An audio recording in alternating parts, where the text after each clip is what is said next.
नमस्कार दोस्तों, सभी स्टूडेंट्स और मेरे फ्रेंड्स कैसे हैं। उम्मीद करता हूं सभी अच्छे और सभी स्वस्थ होंगे।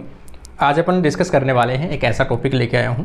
जनरली आपको चाहे फर्स्ट ग्रेड में चाहे सेकंड ग्रेड में आप बैठोगे, बायोलॉजी जब भी आप किसी एग्जाम में बैठोगे, हमेशा आपको एक क्वेश्चन जो है जेनेटिक्स में अगर क्वेश्चन पूछा जाएगा आपके इनहेरिटेंस का रिलेटेड, तो आपको हमेशा सिकल सेल एनीमिया का क्वेश्चन हमेशा मिलता है। इसलिए सिकल सेल एनीमिया से रिलेटेड जितने भी टर्म्स हैं आज उनके बारे में अपन डिस्कस करते हैं, ताकि आपका ये क्वेश्चन फिक्स हो जाए, कभी भी आप इसको गलत ना करें।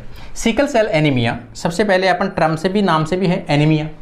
एनीमिया का मतलब क्या होता है, जब बॉडी में और ब्लड में ऑक्सीजन की डेफिशिएंसी हो, ऑक्सीजन की कमी आ जाए, ठीक है ना, तो उसे क्या कहते हैं, एनीमिया कहते हैं। ये एक ब्लड से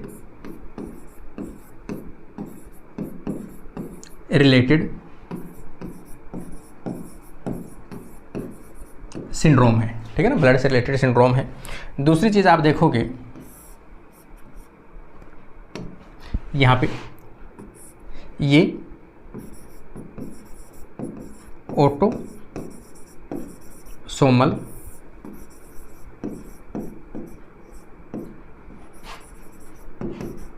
रिसेसिव डिसऑर्डर है, ठीक है ना, ऑटोसोमल रिसेसिव डिसऑर्डर। इसका मतलब इनके जो जीन प्रेजेंट होते हैं, जिसे आप कह सकते हो, जैसे एस से अपन डिनोट करें, सिकल सेल है तो एस से डिनोट कर देते हैं इस रोग को। इसमें ऑटोसोमल का मतलब क्या होता है कि आपके बॉडी के अंदर दो प्रकार के जो क्रोमोसोम है वो पाए जाते हैं। यहाँ पे अपन ह्यूमन से रिलेटेड जो बात है वो कर रहे हैं, किसको लेकर कर रहे हैं, अपन ह्यूमन को लेके बात कर रहे हैं। अपने अंदर कैसा होता है, 44 प्लस XX या XY। ओवरऑल अपने कितने गुणसूत्र होते हैं, 46 होते हैं। 46 में से इस प्रकार से पाया जाता है। इनमें से जो 44 है ऑटोसोमल, कितने होते हैं, 44 क्रोमोसोम। 44 जो गुणसूत्र होते हैं वो कैसे होते हैं भाई, ऑटोसोमल होते हैं। ऑटोसोमल मतलब चाहे मेल हो चाहे फीमेल हो चाहे मेल हो, सभी में समान रूप से पाए जाते हैं। तो अगर कोई भी रोग ऑटोसोमल से रिलेटेड होगी, ऑटोसोमल से रिलेटेड डिजीज होगी, वो हमेशा मेल और फीमेल में इक्वल रूप से पाई जाती है, ठीक है ना। एक चीज़ इसमें देखोगे, ठीक है ना, किससे रिलेटेड डिजीज है, आरबीसी। आरबीसी की शेप कैसी हो जाती है, हंसियाकार।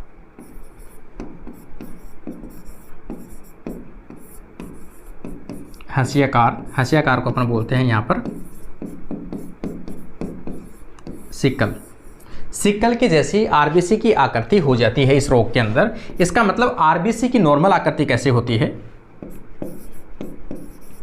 आरबीसी की नॉर्मल जो आकृति है वो कुछ इस प्रकार से होती है, बीच में से जो है वो दबी हुई रहती है, किनारों से फूली हुई रहती है। इसको अगर आप डायग्राम ऐसे बनाओगे तो ऐसे ज़्यादा बेस्ट बनेगा। ये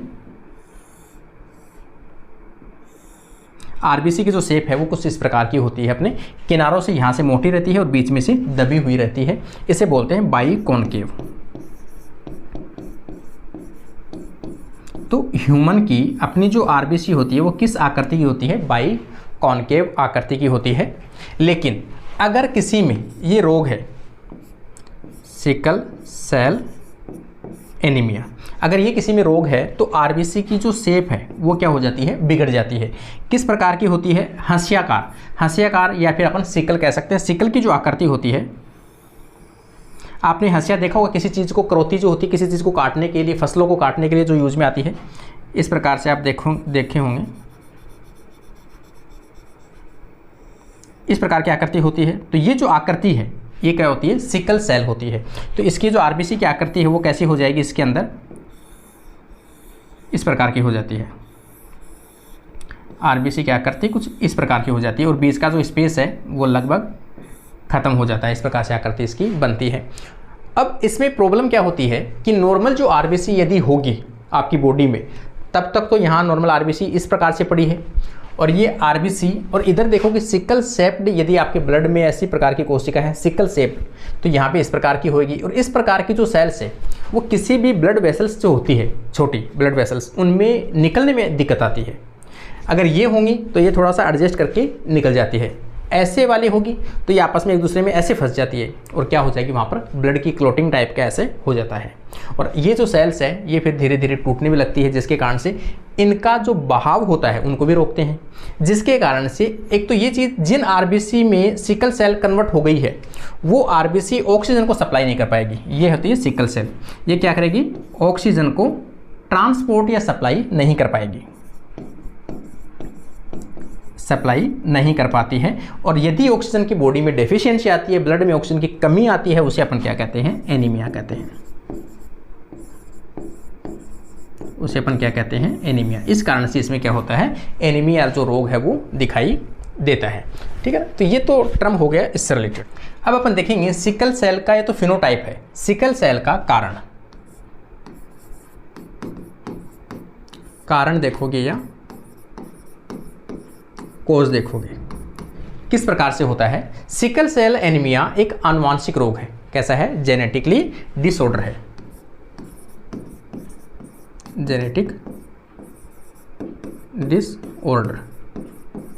इसका मतलब ये कहाँ से आते हैं, पेरेंट से बच्चों में आते हैं। कौन से पेरेंट से, जो पहले से कैसे हो, अफेक्टेड हो, डिजीज वाले हो या कैरियर हो, जो पहले से डिजीज्ड हो, किससे, सिकल सेल एनीमिया से, या फिर ये कैसे हो, अफेक्टेड हो, या फिर ये कैसे हो, कैरियर हो। इनके अंदर एक भी जीन, एक भी एलील अगर उपस्थित है तब भी ये रोल जो है, तब भी ये क्या दिखाई देगा, रोग दिखाई देगा। अब अपन देखते हैं कि ये रोग होता किस कारण से है। तो आप देखोगे ये रोग जो है वो म्यूटेशन के कारण से होता है, mutation in gene of beta globin, beta globin का मतलब होता है कि हीमोग्लोबिन, जब भी आप देखते हो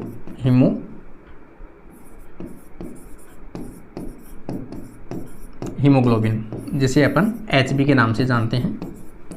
HB जो है हीमोग्लोबिन कहाँ पाया जाता है, आरबीसी में पाया जाता है। इसकी आकर इसमें जो होते हैं 2 अल्फा चेन होती है और 2 बीटा चेन होती है। इस प्रकार से टेट्रामर जो स्ट्रक्चर है वो देखने को मिलती है, अल्फा और बीटा। इस प्रकार से 2 अल्फा 2 बीटा होती है और इनमें क्या होता है, ऑक्सीजन के साथ में ये बाइंड होते हैं और ऑक्सीजन को ट्रांसपोर्ट करने काम आता है। अगर बीटा चेन का जो जीन है, ठीक है, बीटा चेन का अगर जीन है उसमें क्या हो, म्यूटेशन हो, ठीक है, तो उसके कारण से बीटा चेन है प्रॉपर रूप से बन नहीं पाएगी, बीटा चेन की प्रॉपर्टी है वो चेंज हो जाएगी। उसके कारण से ये हीमोग्लोबिन है वो एबनॉर्मल प्रकार की बनेगी, नॉन फंक्शनल बनेगी। नॉन फंक्शनल बनेगी तो ऑक्सीजन को ट्रांसपोर्ट नहीं कर पाएगी। अब अपन चलते हैं आगे। म्यूटेशन के कारण जीन किसमें, बीटा ग्लोबिन का जो जीन होता है इसके अंदर म्यूटेशन होता है। इसके लिए एक रेसेसिव एलील होते हैं। क्या होते हैं, एलील, ठीक है ना। हीमोग्लोबिन यदि नॉर्मल हीमोग्लोबिन होगा तो उसे तो अपन लिखेंगे यहाँ पर HB, नॉर्मल को आप N लिख सकते हो और हीमोग्लोबिन इसको लिख सकते हो S। सिकल सेल एनीमिया जिसमें होगा वो S है। कैसा S, स्मॉल s, ठीक है ना, ये S है जिसमें ये एलील उपस्थित होगा इसके साथ में, नॉर्मल के साथ में, तब तो ये प्रभाव दिखाएगा नहीं। क्यों, क्योंकि ये जो नॉर्मल है ये इसको क्या करेगा, इस एलील को दबा के रखेगा, तब तक ये अपना प्रभाव दिखाएगा नहीं। गलती से अगर ये एलील का कॉम्बिनेशन कुछ इस प्रकार से आ जाए, यहाँ पे हीमोग्लोबिन S और हीमोग्लोबिन S, अगर इस प्रकार का कॉम्बिनेशन आ जाए तो दोनों एलील हैं और दोनों ही एलील S प्रकार के हैं और दोनों कैसे आ गए, रेसेसिव आ गए, तो उसके कारण से क्या होगा, यहाँ पे रोग जो है वो दिखाई देगा। और ऐसी जब कंडीशन आएगी तो क्या होगा, बीटा जो चेन है एमिनो एसिड की उसकी प्रॉपर्टी चेंज हो जाएगी। समझ लो, इसका मतलब ये कैसी कंडीशन में होंगे तभी अपना प्रभाव दिखाएंगे, जब ये रेसेसिव कंडीशन में कैसे होंगे, होमोजाइगस,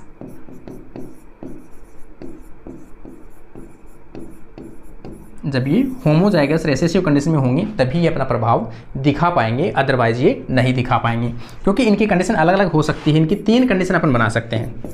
पहली कंडीशन हीमोग्लोबिन, यहाँ पे आप ऐसे लिख सकते हो,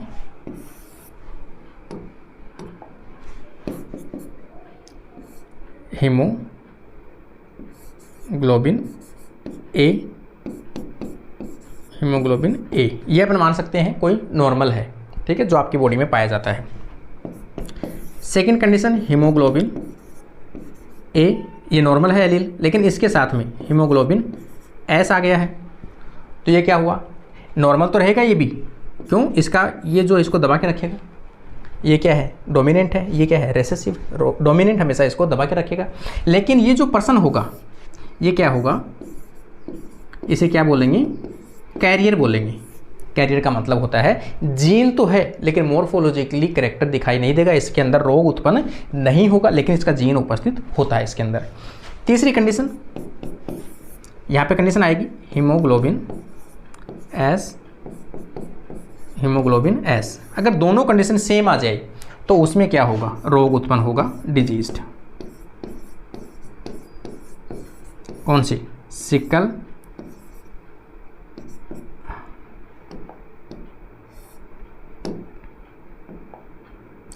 सिकल सेल एनीमिया, ठीक है ना। यहाँ पर ये जो रोग है वो आपको दिखाई देगा।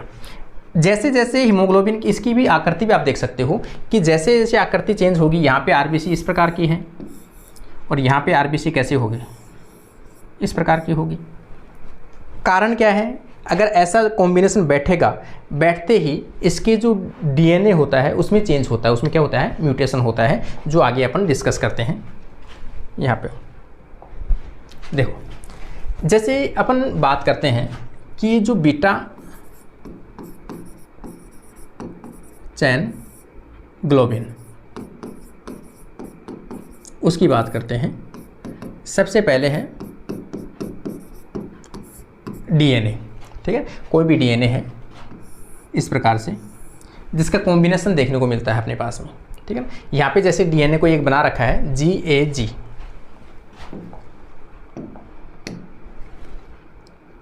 GAG CTC, ये कॉम्बिनेशन है। इसके साथ में हो सकता है T हो, G हो, C हो, GG हो गया, यहाँ पे A हो गया और यहाँ पे C हो गया।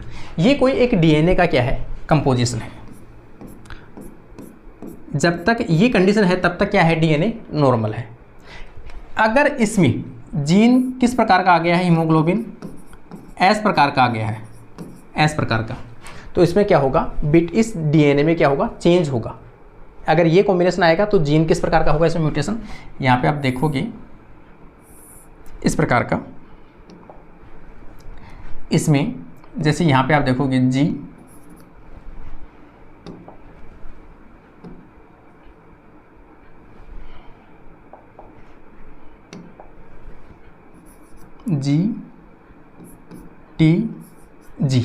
एक ही जगह क्या आ गया, T आ गया, तो सामने भी क्या होगा, CAC कॉम्बिनेशन आ गया, ठीक है ना। यहाँ पे आप देख सकते हो सेम कि जैसे मान लो कि GAG है, ये किस में कन्वर्ट हो गया, GTG में कन्वर्ट हो गया, मतलब T आ गया गलती से, यहाँ पे T आ गया तो सामने ये भी आ गया।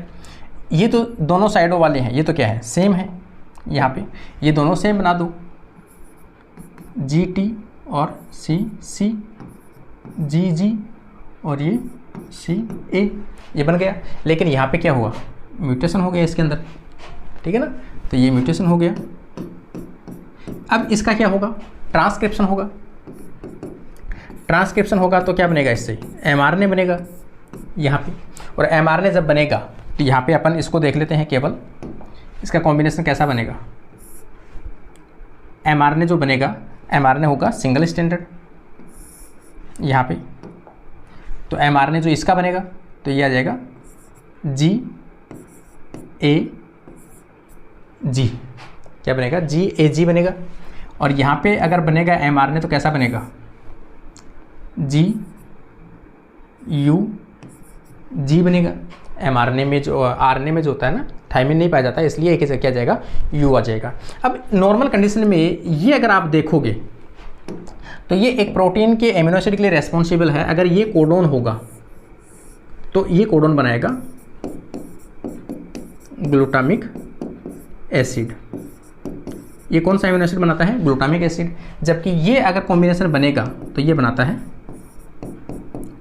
वेलिन एमिनो एसिड, ये बनेगा। ठीक है, अब इससे क्या बनेगी, प्रोटीन बनेगी और इससे भी प्रोटीन बनेगी। यहाँ पे प्रोटीन अगर आप देखोगे कुछ इस प्रकार से ये बनेगा प्रोटीन। प्रोटीन जब बनाओगे 1 2 3 4 5 6 7 8 इस प्रकार से कोई एमिनो एसिड है 1 2 3 4 5 6 7 और 8। इसके 6 नंबर पे जो है, 6 नंबर पे यहाँ पे कौन सा एमिनो एसिड आता है, ग्लूटामिक। ये जो ग्लूटामिक एसिड है GAG जो कोडोन है वो ग्लूटामिक एसिड के लिए कितने एमिनो एसिड को नंबर को कोड करता है, 6 नंबर एमिनो एसिड को। ये कौन सी है, बीटा चैन। बीटा चैन के 6 नंबर एमिनो एसिड में क्या पाया जाता है, ग्लूटामिक एसिड पाया जाता है। ये तो ये RBC कैसी है, नॉर्मल है, मतलब बीटा ये RBC क्या बनेगी, इस प्रकार से RBC बनेगी। ये RBC नॉर्मल RBC है, RBC नॉर्मल है। अगर गलती से ये कॉम्पोजिशन बनेगा कि यहाँ पे GUG बन गया तो इसके जगह ये कोडोन किसको करेगा, वेलिन एमिनो एसिड कोडोन करेगा। वेलिन एमिनो एसिड भी 6 नंबर की जो पोजीशन होगी उसमें आएगा। इस प्रकार से 6 नंबर की 1 2 3 4 5 6 7 8, तो ये जो है 1 2 3 4 5 6 7 8। तो ये जो 6 नंबर है यहाँ पे कौन सा पाया जाएगा, VAL बनेगा। तो यहाँ पर ये जो एब नॉर्मल, ये जो हीमोग्लोबिन बनेगी, बीटा चैन जो बनेगी, ये हीमोग्लोबिन बीटा चैन एब नॉर्मल, ये कैसी होगी, एबनॉर्मल होगी, नॉन फंक्शनल होगी, जिसके कारण से सभी हीमोग्लोबिन के मॉलिक्यूल जो हैं वो आपस में एक दूसरे के साथ में क्लम्पिंग कर लेंगी, आपस में जुड़कर एक लंबी कतार बना लेंगी, एक कॉम्प्लेक्स बना लेंगी। ये मान लो कॉम्प्लेक्स बनाने के कारण से RBC जो है वो कुछ इस प्रकार से चेंज हो जाएगी, इस प्रकार से। इसे क्या बोलेंगे, सिकल सेल RBC में कन्वर्ट हो गई है ये। ठीक है ना, यहाँ तक RBC नॉर्मल है और ये कैसी हो गई, सिकल सेल एनीमिया जो सेल है उसके अंदर कन्वर्ट होगा।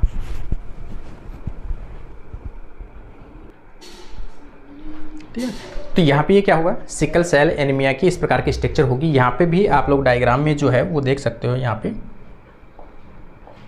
जैसे यहाँ पे नॉर्मल दिखाया हुआ है, GAG पाया जाता है और GAG जो है उससे ही क्या, ये नीचे क्या है, CTC है।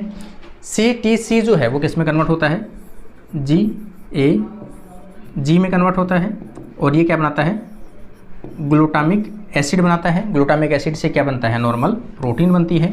लेकिन अगर म्यूटेशन उत्पन्न होगा तो यहाँ पर क्या आ जाएगा, T आ जाएगा, T के सामने A आ जाएगा। इसका क्या, नीचे वाले का क्या होगा, ट्रांसक्रिप्शन होगा, तो G कन्वर्ट हो जाएगा। तो यहाँ पे क्या आ जाएगा, GUG आ जाएगा। GUG जो है जो ग्लूटामिक एसिड है उसके स्थान पर क्या आ जाएगा, वेलिन आ जाएगा। तो आप कहोगे इस म्यूटेशन के अंदर क्या होता है, 6 नंबर का जो एमिनो एसिड होता है glutamic acid replaced by valine के द्वारा रिप्लेस कर दिया जाता है, जिसके कारण से एबनॉर्मल प्रोटीन बनती है और RBC जो है कुछ इस प्रकार से फोल्ड हो जाती है, उसे बोलते हैं सिकल सेल। ठीक है, जनरल कंडीशन में यहाँ पर देखोगे कि जो प्रोटीन है वो इस प्रकार से एक, ये जैसे मान सकते हो अल्फ़ा, ये बीटा, इस प्रकार से प्रत्येक हीमोग्लोबिन टेट्रामर होता है, 4 कंपोजिशन से बना है, 2 अल्फा 2 बीटा से। तो ये क्या है, हीमोग्लोबिन नॉर्मल ग्लोबुलर है और ये रेड ब्लड सेल जो है वो कैसी होती है, बाई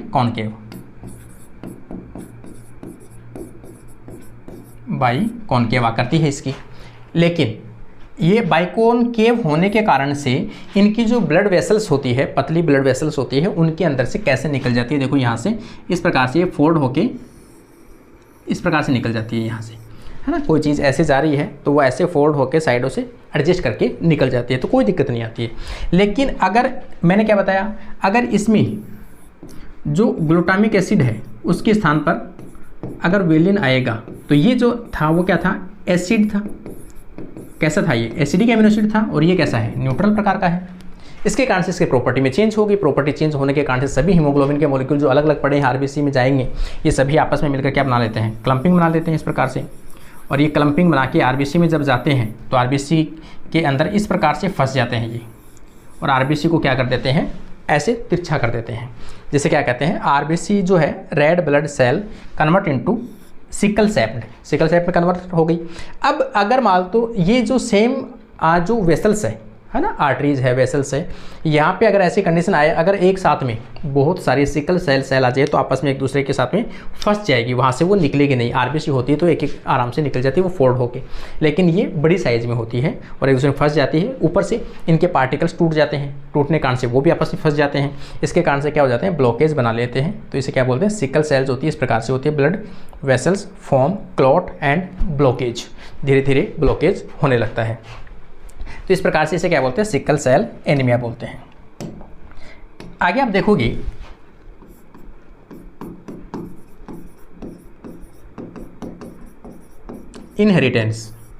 इनहेरिटेंस कैसे होगा। जैसे मान लो कि अपने आपके अंदर यहाँ पर नॉर्मल क्या है, ऑटोसोमल क्रोमोसोम नॉर्मल है, इधर भी ऑटोसोमल नॉर्मल है, ठीक है ना। इसको मान लेते हैं अपन मेल और इसको मान लेते हैं अपन फीमेल, कोई दो पेरेंट है। इसमें जो है सिकल सेल का एक जीन है, एक स्मॉल एलील इसमें है। इसका मतलब ये पेरेंट जो है, ये भी पेरेंट है, ये भी पेरेंट है। दिखने में कैसे है भई, नॉर्मल होंगे ये भी कैसा है, नॉर्मल होगा। आप दिखने में नॉर्मल होंगे, प्रभाव नहीं दिखाई पाएगा क्योंकि रेसेसिव है, एक ही एलील है। इसमें भी एक एलील है, इसमें क्या नॉर्मल है, ये भी नॉर्मल है, इधर वाला है ना, ये नॉर्मल है, ये भी नॉर्मल है। अब इनके जो गेमिट बनेंगे, इनके गेमिट कैसे बनेंगे, इधर से एक आया, इधर से ये वाला आया, इसमें भी सेम एक नॉर्मल गेमिट और एक सिकल सेल वाला गेमिट बन गया। इनके बीच में क्रॉसिंग होगी तो आपके सामने इस प्रकार से जो कॉम्बिनेशन है वो बनेगा।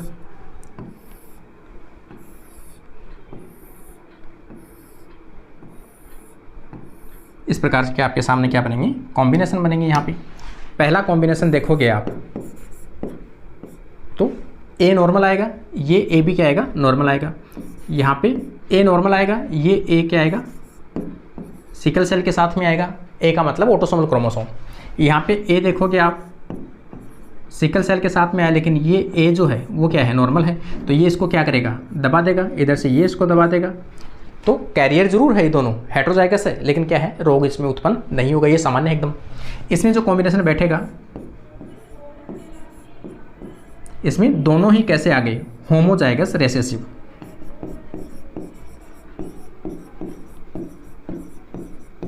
होमोजाइगस रेसेसिव, ये होमोजाइगस रेसेसिव कंडीशन है। इसके अंदर क्या होगा, बीटा चेन में चेंज होगा। बीटा चेन में glutamic acid replace into valine के अंदर कितने नंबर, 6 नंबर एमिनो एसिड के ऊपर, ठीक है ना। और इसमें क्या होगा, सिकल सेल एनीमिया रोग उत्पन्न होगा। ये दोनों कैसे होंगे, ये दोनों जो बच्चे होंगे ये कैसे होंगे, नॉर्मल होंगे, सिकल सेल एनीमिया नहीं होगा। लेकिन ये कैसे हैं, कैरियर हैं, हेटेरोजाइगस मतलब कैरियर। एक जीन इनमें उपस्थित है, ये वाला, ठीक है ना। और ये कैसा होगा, एकदम नॉर्मल होगा, ये नॉर्मल होगा, इसमें कोई एलील जीन प्रेजेंट नहीं है। इसमें लास्ट में आप एक कंडीशन देखोगे, कभी कभी आता है क्वेश्चन कि अगर ये जीनोटाइप किसी में हो इस प्रकार का, यहाँ पे आरबीसी कैसी होगी, ये वाली कंडीशन है। यहाँ पे आरबीसी जो है इस प्रकार की होगी, और ये वाली जो आरबीसी कैसी होगी,